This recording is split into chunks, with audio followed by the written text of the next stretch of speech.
Hair oil versus Siram, क्या लगाना चाहिए, दोनों में डिफरेंस क्या है और क्या यूज़ करना चाहिए ज़्यादा, हेयर ऑयल या सिरम।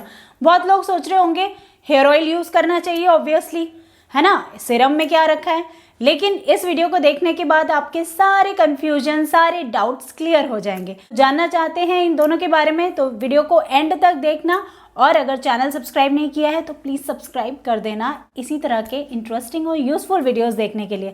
तो चलिए without further delay let's get started. ये बात करते हैं हेयर ऑयल क्या काम करता है, हेयर सिरम क्या काम करता है। सबसे पहले दोनों का पर्पस तो पता होना चाहिए ना। हेयर ऑयल यूज होता है बालों को डीप कंडीशनिंग करने के लिए। हेयर ऑयल लगाने से हेयर ग्रोथ प्रमोट होती है, हेयर ग्रोथ बढ़ती है। बाल लंबे करने के लिए हेयर ऑयल का यूज किया जाता है। जिन लोगों के बाल बहुत ज़्यादा ड्राई हैं, डैमेज हैं, है ना, बिल्कुल बेजान है झाड़ू की तरह, वहाँ पर आपको हेयर ऑयल यूज़ करना चाहिए, क्योंकि हेयर ऑयल से डीप कंडीशनिंग होती है बालों में। हेयर ऑयल आपकी बालों की जड़ों में लगाया जाता है और अच्छे से मसाज की जाती है। हेयर ऑयल लगाने का सबसे जो बेस्ट तरीका होता है ना, सबसे बेस्ट वो होता है गर्म तेल की मालिश करना। ठीक है, इसलिए हल्का सा तेल को गुनगुना कर लो, इतना गर्म कर लो कि आप सह सको, आप टॉलरेट कर सको, इतना गर्म होना चाहिए। ठीक है, वो तेल सरसों का कच्ची घानी तेल जो होता है वो सबसे बेस्ट तेल होता है। मैं आपको अपने हेयर ऑयल की रेसिपी भी बताऊंगी कि आपको एक बढ़िया सा हेयर ऑयल कैसे बनाना है, वो मैं आपको वीडियो के एंड में बताऊंगी। हॉट ऑयल से आपको अपने बालों की स्कैल्प में मसाज करने से ना हेयर ग्रोथ प्रमोट होती है, बाल्डनेस नहीं होती, मतलब गंजापन अगर है ना तो वो भी नहीं होगा। मैं जो ऑयल बताऊंगी ना आपको, उससे आपका गंजापन भी दूर होगा, और आपके बाल ग्रे भी हो गए हैं ना तो उससे आपके बाल भी डार्क होने लगेंगे। ऐसा ही एक मिरेकुलस ऑयल बताने वाली हूँ मैं आपको वीडियो के एंड में। ठीक है, तो हेयर ऑयल हमें इन चीज़ों के लिए यूज़ होता है। अब हेयर ऑयल का कंपैरिजन ना हम हेयर सिरम से नहीं कर सकते, क्योंकि हेयर सिरम का काम अलग होता है। हेयर ऑयल लगाया जाता है बालों की जड़ों में, ठीक है, स्कैल्प पे लगाया जाता है, खोपड़ी में लगाया जाता है। और हेयर सिरम जो लगाया जाता है अभी भी बालों की जड़ों में नहीं लगाया जाता, क्योंकि उसमें कुछ केमिकल्स भी मिले होते हैं जो हमारे बालों की अगर जड़ों में चले जाए ना तो इससे तुरंत इंस्टेंटली हेयर फॉल शुरू हो जाएगा। इसलिए कभी भी हेयर सिरम को अपने बालों की स्कैल्प में कभी नहीं लगाना चाहिए। एज कंडीशनर को भी कभी हमें अपने बालों की स्कैल्प में नहीं लगाना चाहिए, क्योंकि उसमें भी बहुत ज़्यादा हार्मफुल केमिकल्स होते हैं। ये मैं आपको आगे बताऊंगी कि नेचुरल कंडीशनर कौन सा यूज़ करना चाहिए। ठीक है, लेकिन पहले ये चीज़ें जान लो। ठीक है, तो हेयर सिरम बालों की स्कैल्प में कभी नहीं लगाते। ठीक है, बालों की लेंथ में हेयर सिरम लगाया जाता है। और हेयर सिरम अगर गीले बालों में लगाया जाए ना, 60 to 70% जो थोड़े से वेट हेयर होते हैं ना, थोड़े से गीले हेयर होते हैं, उन बालों में अगर हेयर सिरम लगाओगे ना तो आराम से हेयर्स जो है ना वो डिटैंगल हो जाते हैं, मतलब उलझेंगे नहीं आपके बाल, आराम से टैंगल्स जो होते हैं वो खुल जाते हैं। हेयर सिरम का यूज़ किया जाता है बालों में शाइन देने के लिए, बालों को स्मूथ बनाने के लिए और टैंगल्स को खोलने के लिए, ताकि आपके बाल अगर उलझ रहे हैं तो हेयर सिरम अगर आप लगाएंगे, फिर अगर आप कोम करेंगे तो आपके बालों के सारे टैंगल्स खुल जाएंगे। तो इसीलिए हेयर सिरम यूज किया जाता है। बालों में एक इंस्टेंट शाइन लाता है हेयर सिरम। हेयर ऑयल जो है ना वो आपके नेचुरली तरीके से शाइन लाता है, लेकिन जो हेयर सिरम होता है ना वो नेचुरल तरीके से शाइन नहीं होती, वो एक केमिकल वाली शाइन कह सकते हो आप उसको। एक इंस्टेंट वाली शाइन अगर चाहिए ना, आपको पार्टी में जाना है, शादी में जाना है कहीं पर, तो आप हेयर सिरम लगा के जाओ। वहाँ आप ऑयल तो नहीं लगा सकते, लेकिन उस जगह पे आप हेयर सिरम को ऑयल से रिप्लेस कर सकते हो। जब भी हम बाहर जाते हैं तो वहाँ पर आपको हेयर ऑयल नहीं लगाना चाहिए, हेयर सिरम लगाना चाहिए। क्यों? क्योंकि अगर आप हेयर ऑयल लगाते हो और आप डर्ट, पोल्यूशन ऐसी जगह जा रहे हो ना, तो वहाँ पर ये सारी डर्ट और पोल्यूशन आपके बालों से चिपक जाती है, स्टिक हो जाती है, आपके स्कैल्प पे भी चिपक जाती हैं, जिससे आपका हेयर फॉल शुरू हो सकता है, डैंड्रफ हो सकता है, आपको फंगल इन्फेक्शन भी हो सकता है हेयर ऑयल लगाने से। ठीक है, जब आप आउटडोर जाओगे तो। लेकिन यहीं आप अगर हेयर सिरम लगाते हो तो हेयर सिरम क्या करता है, आपके बालों को यूवी रेस से बचाता है, उनकी हार्मफुल रेस से बचाता है, पोल्यूशन से बचाता है, डर्ट से बचाता है, धूल मिट्टी से बचाता है आपके बालों को। क्योंकि ये आपके बालों पे ना एक इंस्टेंट एक लेयर बना देता है, बालों के ऊपर एक बैरिकेड बन जाता है, जिसकी वजह से ये सारी चीज़ें आपके बालों तक नहीं पहुंच पाती हैं। इसीलिए आपको डर्ट, पोल्यूशन वगैरह से आपके बालों को प्रोटेक्ट करता है। तो इसलिए जब भी आप बाहर जा रहे हो, बाल बाल खोल के जा रहे हो ना, तो इसलिए हेयर सीरम लगा लो, तो ये उस चीज़ में आपको बालों को प्रोटेक्ट करेगा। और हीट प्रोटेक्शन का भी काम करता है। जब भी आप अपने बालों को हीटिंग टूल्स अगर आप अपने बालों पे यूज़ कर रहे हैं ना, जैसे ब्लो ड्राई कर रहे हैं या प्रेसिंग कर रहे हैं, केस में आप हेयर सीरम अगर लगाते हैं और उसके बाद हीटिंग टूल यूज़ करते हैं, तो इससे भी आपके बालों को ये बचाता है, क्योंकि वहाँ पे आप ऑयल तो यूज़ नहीं कर सकते। तो आप समझ गए होंगे ना कि आपको हेयर ऑयल कब यूज़ करना है और हेयर सीरम कब यूज़ करना है, दोनों में क्या डिफरेंस है। अब हेयर ऑयल किन लोगों को यूज़ करना चाहिए और सीरम किन लोगों को यूज़ करना चाहिए। देखो, हेयर ऑयल की बात करें सबसे पहले, तो अगर आपके जिनके बाल ना बहुत ज़्यादा ड्राई, डैमेज हैं, बालों में जान नहीं है ना, बिल्कुल बहुत ही ज़्यादा डल हैं, तो और बहुत ज़्यादा पतले भी हैं, ठीक है, तो ऐसे बालों वाले लोगों को हेयर ऑयल यूज़ करना चाहिए। कैसे यूज़ करना चाहिए उसका भी तरीका है। तरीके से कोई काम करेंगे ना तो वो 200% रिजल्ट देगी आपको। उसके लिए सबसे पहले तो आपको वुडन कॉम्ब का यूज़ करना है। आपको प्लास्टिक कॉम्ब बिल्कुल फेंक देना है। प्लास्टिक कॉम्ब का यूज़ नहीं करना। प्लास्टिक कॉम्ब से आपके बालों में ज़्यादा डैमेज होता है, आपका हेयर फॉल बहुत ज़्यादा होता है, बाल बहुत टूटते हैं।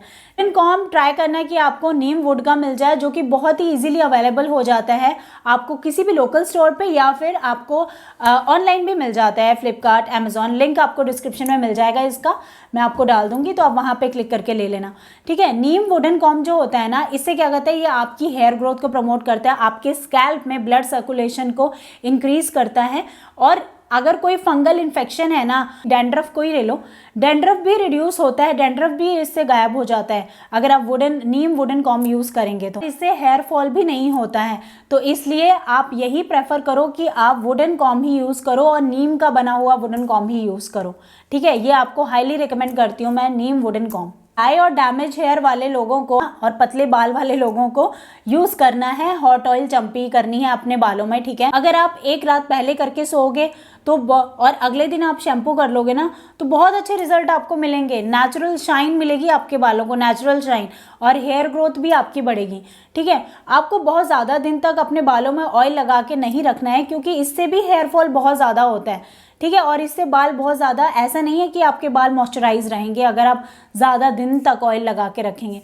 अगर आपने एक दिन ऑयल लगाया, कि ज़्यादा से ज़्यादा एक दिन लगा के रखो और उसको नेक्स्ट डे वॉश कर दो, शैम्पू कर दो, और आपके बाल ना नेचुरल तरीके से कंडीशन हो जाते हैं, ठीक है, अगर आप इस तरह से ऑयलिंग करोगे तो जब भी आपको हेयर वॉश करना हो ना, तो एक दिन पहले ही ऑयलिंग करो, वो बहुत अच्छा रहेगा आपके लिए। और मैं अपने बालों के लिए यही प्रोसेस फॉलो करती हूँ जो मैं आपको बता रही हूँ। अब बात करते हैं कि सीरम किन लोगों को यूज़ करना चाहिए। तो अगर आपके बाल नॉर्मल टू ऑयली है ना, तो क्योंकि बहुत सारे लोग ऐसे होते हैं जिनकी जो स्कैल्प होती है ना वो बहुत ज़्यादा ऑयली होती है, तो इस वजह से वो ऑयल नहीं लगाते हैं, क्योंकि नेचुरल तरीके से उनके स्कैल्प पे से ऑयल निकलता है, ठीक है। तो इस वजह से आप वहाँ पर सीरम यूज़ कर सकते हैं, क्योंकि आपके स्कैल्प में तो ऑलरेडी आपका नेचुरल ऑयल है ही, तो इसलिए आप अपने बालों की लेंथ में ना आप सीरम यूज़ कर सकते हो।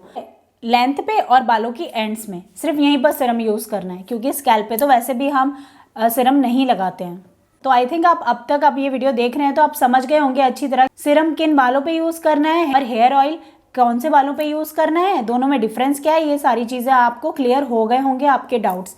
अब बारी आती है हेयर ऑयल की, कि कौन सा हेयर ऑयल के बारे में मैं आपसे बात कर रही थी। ऐसा हेयर ऑयल मैं आपको बताने जा रही हूँ कि इसको रेगुलर यूज़ करने से आपके बालों की ग्रोथ भी होगी, आपके बालों में शाइन भी आएगी, और आपके डल और डैमेज हेयर है ना तो उनमें भी जान आ जाएगी।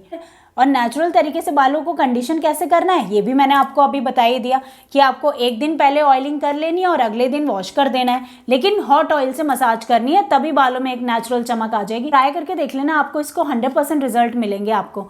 और अगर एक दिन पहले ही लगाने का टाइम ना हो ना, तो आप कम से कम 1 घंटा पहले भी आप ऑयलिंग कर सकते हो। हॉट ऑयल मसाज करो 1 घंटा पहले, और 1 घंटे के बाद आप शैम्पू वॉश कर दो, फिर भी आपके बालों में उतनी ही शाइनिंग आएगी।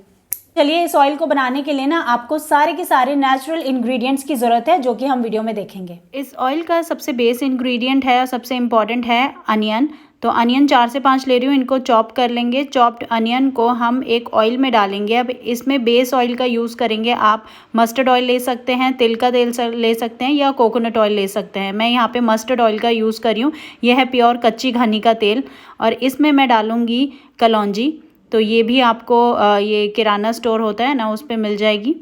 तो बहुत इजीली अवेलेबल होती है ये, किसी भी जनरल स्टोर पे मिल जाएगी आपको, ग्रोसरी शॉप पर। और इसके बाद मैं इसमें यूज़ करूँगी मेथी दाना, क्योंकि कलौंजी और मेथी दाना जो होता है ना, ये इससे हेयर ग्रोथ बहुत अच्छी होती है। अगर गंजापन अगर किसी को है तो वहाँ पर बाल आने लग जाते हैं, तो इसलिए इन दोनों चीज़ों का हम इसमें यूज़ करेंगे। इसमें जो भी इंग्रेडिएंट मैं डाल रही हूँ ना, वो सारे के सारे इंग्रेडिएंट्स बहुत ही ज़्यादा ज़रूरी हैं, तो कोशिश कीजिएगा कि एक भी स्किप ना हो। अब यूज़ करें हम करी पत्ता का। करी पत्ता में एंटीऑक्सीडेंट्स बहुत सारे होते हैं, तो इसलिए ये भी डालना बहुत ज़्यादा ज़रूरी है। तो अगर आपके घर में गमले में लगा लें, अगर नहीं है तो ये काफ़ी ज़्यादा यूज़ आएगा आपके। तो इस तरह से मैंने ये करी पत्ता भी इसमें डाल लिया है। बस यही सारी चीज़ें डालेंगे अब इस पे, और अब इसको गैस पर हम सिम फ्लेम पर रखेंगे, हाई पर नहीं रखना है वरना जल जाएगा, तो इसलिए सिम पर रखेंगे। और इससे इसको ना ढक देना है अच्छे से, ताकि इसका अरोमा जो है ना वो कढ़ाई के अंदर ही अंदर है। लोहे की कढ़ाई का इस्तेमाल करेंगे तो वो ज़्यादा अच्छा होता है, क्योंकि इसमें आयरन होता है जो कि बालों के लिए भी बहुत अच्छा होता है। ऊपर से थोड़ा सा और मस्टर्ड ऑयल मैं डाल रही हूँ, तो आप इनमें 3 तेल मिक्स करके भी बना सकते हैं, ठीक है। मैं यहाँ पे बेस ऑयल मैंने प्योर कच्ची घानी का तेल लिया है, तो मैं इसी को बनाऊँगी। अब ढक के रख दो, 20 से 25 मिनट इसको पकने दो, और उसके बाद आप इसको छान लो। छान के इस तरह से ये आ जाएगा, इसका कलर थोड़ा सा डार्क कलर आएगा इसमें। और कोई भी आपके पास बॉटल रखी हो तो ठंडा होने के बाद इस बॉटल में आप भर के रख लो, और नहाने से 1 दिन पहले या नहाने के 2 घंटे पहले आप अपने बालों में गर्म तेल की मालिश करो इसी तेल से। इससे आपके बालों में नेचुरली शाइन आएगी, हेयर ग्रोथ इंक्रीज़ होगी, आपके बाल लंबे होंगे और आपके बाल्डनेस भी दूर होएगा। आप इसको ट्राई करके देखना, ये बहुत ही अमेजिंग, बहुत ही इफेक्टिव ऑयल है। तो दोस्तों, आई होप कि इस वीडियो से आपकी लाइफ में ज़रूर कोई ना कोई वैल्यू ज़रूर ऐड हुई होगी और आपके लिए ये वीडियो हेल्पफुल ज़रूर हुआ होगा। ज़्यादा से ज़्यादा लोगों को इस वीडियो को शेयर कीजिए, मेरी आपसे हाथ जोड़कर रिक्वेस्ट है। ज़्यादा से ज़्यादा लोगों को इस वीडियो को शेयर कीजिए और लाइक कीजिए अगर वीडियो अच्छा लगता है तो, और चैनल सब्सक्राइब कर लीजिए अगर अभी तक सब्सक्राइब नहीं किया है तो। चलिए मिलती हूँ आपसे एक और नए यूज़फुल वीडियो के साथ, तब तक के लिए बाय बाय।